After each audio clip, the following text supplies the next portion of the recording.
You are sabotaging your success. It is solely you who is sabotaging your success.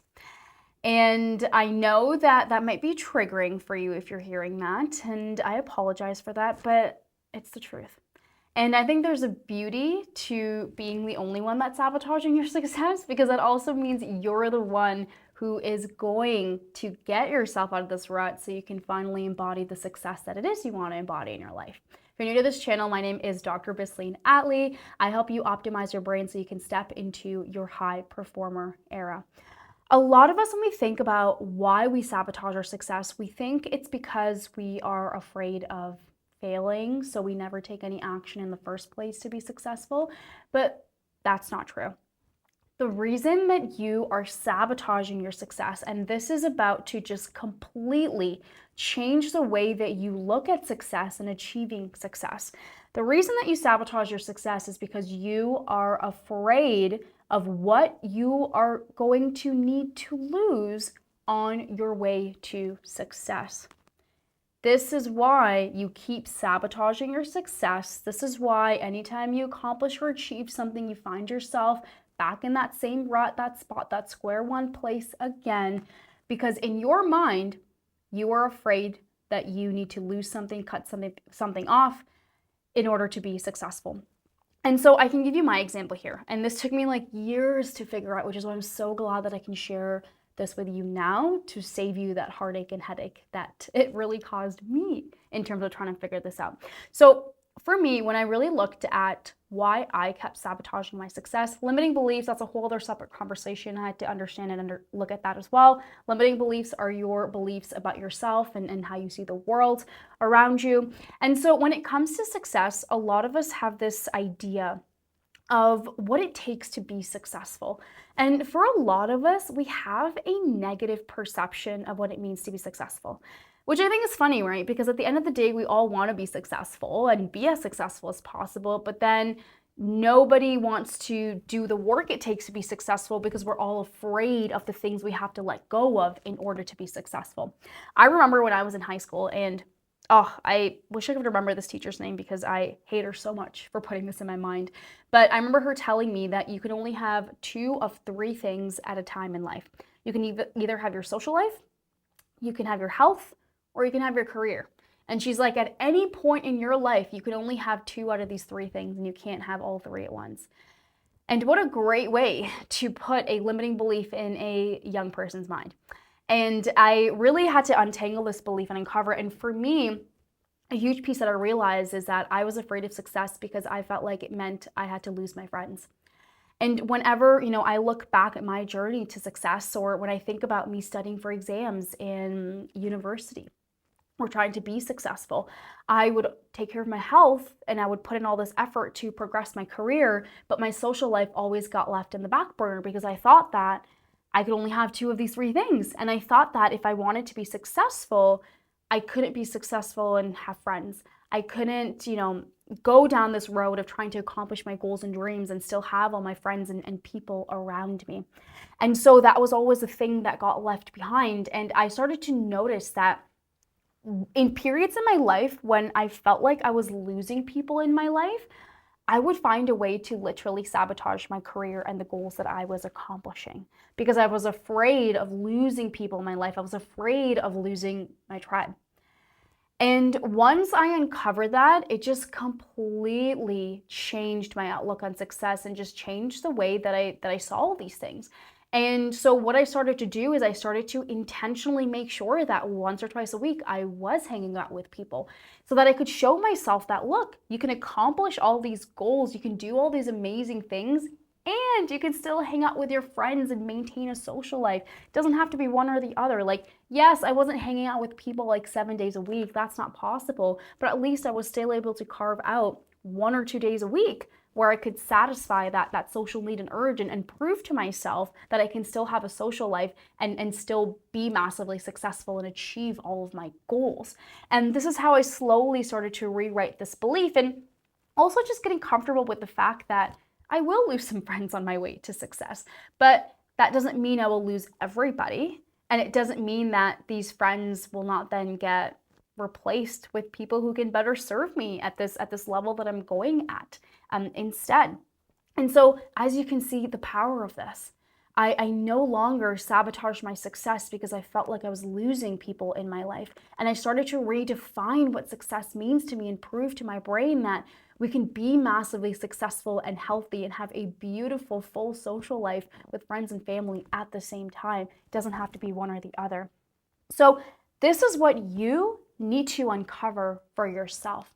Because subconsciously, the reason you keep sabotaging your success is because you feel like you will have to lose something on the way to get there. And I'm not saying that you're not going to lose anything, right? Of course, like I've lost tons of friends along the way on this journey, and that's okay. It's only given me more time to put time and effort into relationships that really flourish me and matter, and allowed me to invest in new relationships in my life. So I still did have to go through that motion, but it's about proving to your brain it doesn't have to be one or the other, because if we subconsciously feel like we will have to lose a lot of things in order to be successful, then we're going to constantly sabotage our success, and we're never going to help ourselves get to that place we really want to get to. So think about it for yourself.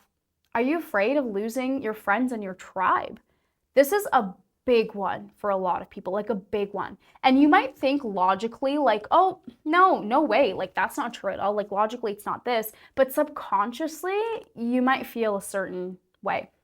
Because for a lot of us, for example, if you are trying to lose weight and the identity that you and your friends have is you get together and you eat a lot of junk food and you drink together a lot and you party, and everybody is potentially maybe a little bit overweight and has health complications and problems as a result of it. And now if you are the one who's going to start eating healthier, maybe you're cutting out your drinking in order to lose that weight, then that's going to make it potentially challenging for you to show up with your friends. So while everybody else is eating junk food, are you supposed to then eat a salad? Are you then supposed to say no to the drinking and the going out so that you can sleep more? And if we feel like we need to significantly shift our identity, and that shifting of identity is going to cause us to lose our tribe and the people around us, we're never going to be healthy or lose weight in this situation. And we're going to constantly find a way to bring ourselves back down so that we can be more like our tribe and the people around us.